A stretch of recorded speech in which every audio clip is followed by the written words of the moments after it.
Loyalam E-PAO tabiriba khudingmakpu hidrom susmitana numidangi pau pizari ahanbada maru oiba headline.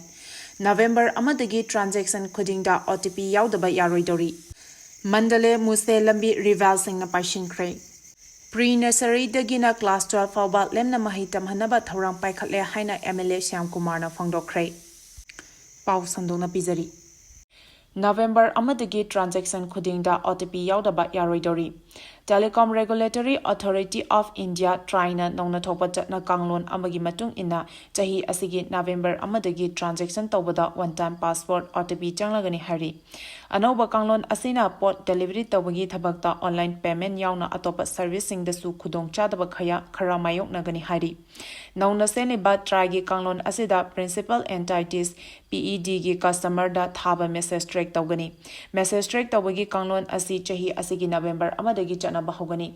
Nongna Changadouri kanglon asida bank e-commerce platform sing amadi financial institutions sing da chanagani haina pallajuna message singi marakta karigumba manata pathoklabadi block tawgani haba wafam yauri. Mandale muse lambi revalsing na paishinkre.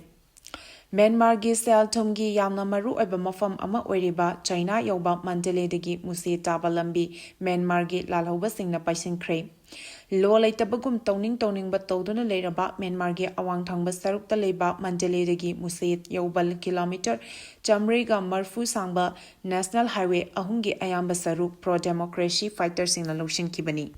Myanmar gi khwaidagi hena chawba trade partner oiriba China yokhiba lambi asi Myanmar gi senthumgi phibamda achoba thodang loduna lakpaga loinana chahi amaromgi mamangdagi lambi asi boloksinaba pro democracy fighters sing na kana honarakhibani.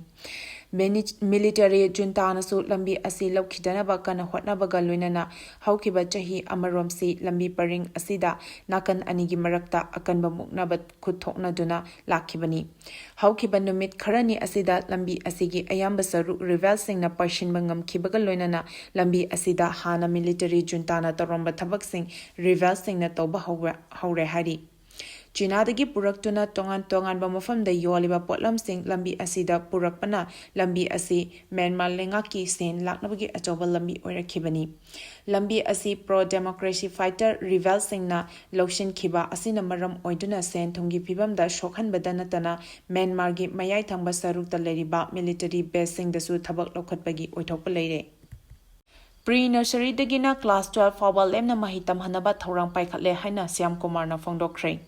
Andro Assembly Constitution gi manungda laiba mahiroi sing pre-nursery dagina horaga class 12 fawal lemna mahitam hanaba thorang paikhatli haina Assembly Constitution asigi MLA Thongnawjam Syam Kumar na phongdokre.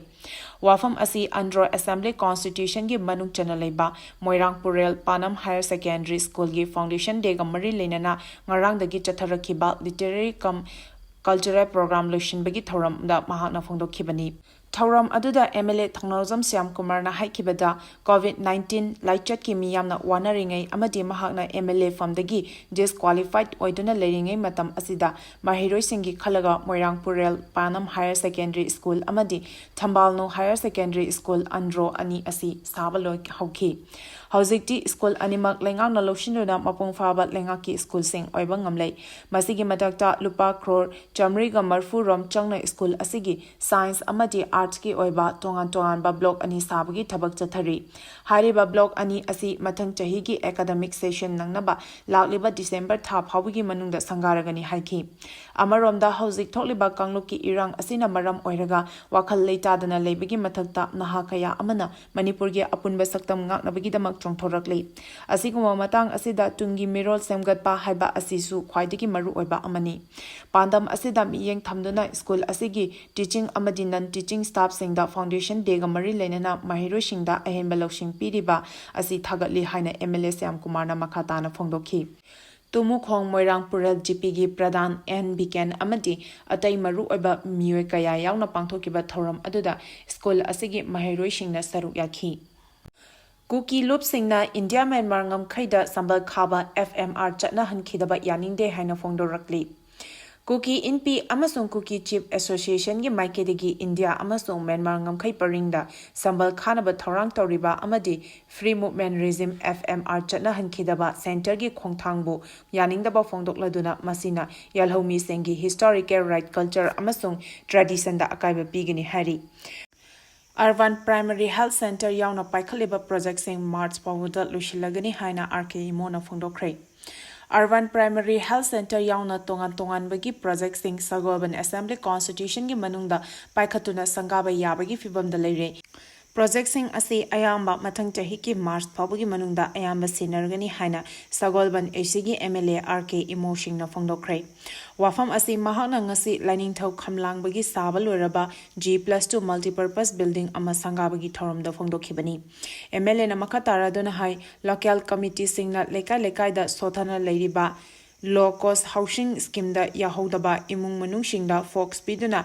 mayum sing sabina bohonaragani khongthang asigi manung channa constitution asida yum kunthamangarom sabina ba pandam thamli polling station singi manung da leiba khwaidiki lairaba imung thidoklaga political party sing da yawba amasung yaudaba thidana lupa lakh 2.50 dagi lakh 3 changna saba hauragani mamangda so yum manga saba loikre hari Urological Society of India is John chapter da Manipur gi neurologist sing su saruk yakre Kuntra Humdoirak Suba Urological Society of India is John chapter Izusikon lising ani kulmarigi annual conference October 19 October Kunfaba Hotel Sasti Premium Resort Puri Urisha da Maipakna Pangthokre Numit humni oiba live operative workshop ka lunana pangthokpa scientific meeting aduda postgraduate MCH trainee sing laibak asigi senior faculty member sing su saruk yakhi Dr. Khumukcham Somendro Rims Imphal ki associate professor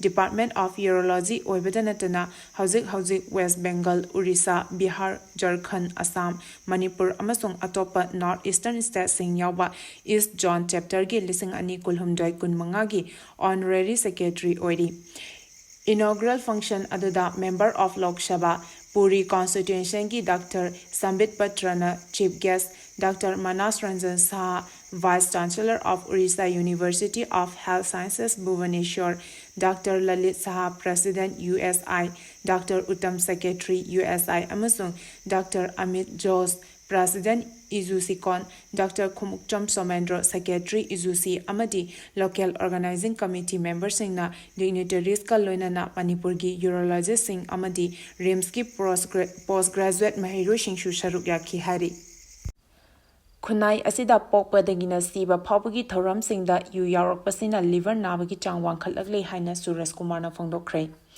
Aikhoigi khunai asida pokpadagina siba phawagi pangthokpa thoram singda yu asi yaudaba yadaba mawong amada lakpasina yu thakpagi chang asi yamna wangkhalakle masina maram oiraga lamdam asida liver nabagi chang asi wangkhalakle haina ILDS Hospital Imphal gi Managing Director Dr. N Suresh Kumar na fongdokre Wafam asi hayeng forward numit nini chathagadaba manga suba Indian Society of Gastroenterology ISG Northeast Chapter Conference Nekon lising ani kunmari hodopagi thoramda pongdokhibani Chingmairongda leba Classic Grandida pangthokiba conference hodopagi thoram aduda conference asigi organizing secretary oiriba Dr. N Suresh Kumar na hai ngasi hodoliba conference asi gastro amadi liver gi oina Imphal da ihan hana pangthokpa masak naiba conference amani conference asida gastro amadi liver gi laying da maming leiraba leibak asigi hospital sing maru oina New Delhi gi AIMS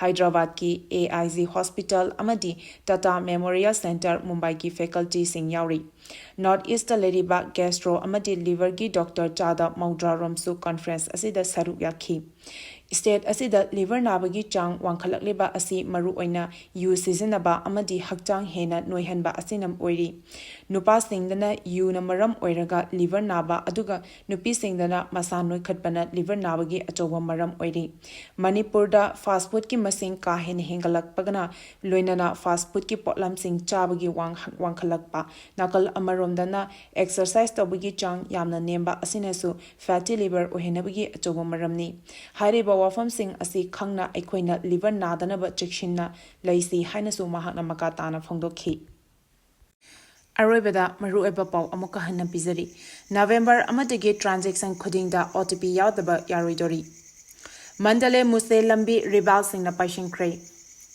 pre ꯅꯔꯁꯔꯤꯗꯒꯤꯅ class 12 ꯐꯥꯎꯕ ꯂꯦꯝꯅ ꯃꯍꯩ ꯇꯝꯍꯟꯅꯕ ꯊꯧꯔꯥꯡ ꯄꯥꯏꯈꯠꯂꯦ ꯍꯥꯏꯅ ꯁ꯭ꯌꯥꯝ ꯀꯨꯃꯥꯔꯅ ꯐꯣꯡꯗꯣꯛꯈ꯭ꯔꯦ ꯃꯇꯥꯡ ꯑꯁꯤꯗ ꯅꯨꯃꯤꯗꯥꯡꯒꯤ ꯄꯥꯎ ꯄꯤꯕ ꯂꯣꯏꯖꯔꯦ ꯂꯣꯌꯥꯂꯝ E-PAO ꯊꯥꯕꯤꯔꯤꯕ ꯈꯨꯗꯤꯡꯃꯛꯄꯨ ꯑꯃꯨꯛꯀ ꯍꯟꯅ ꯈꯨꯔꯨꯝꯖꯔꯤ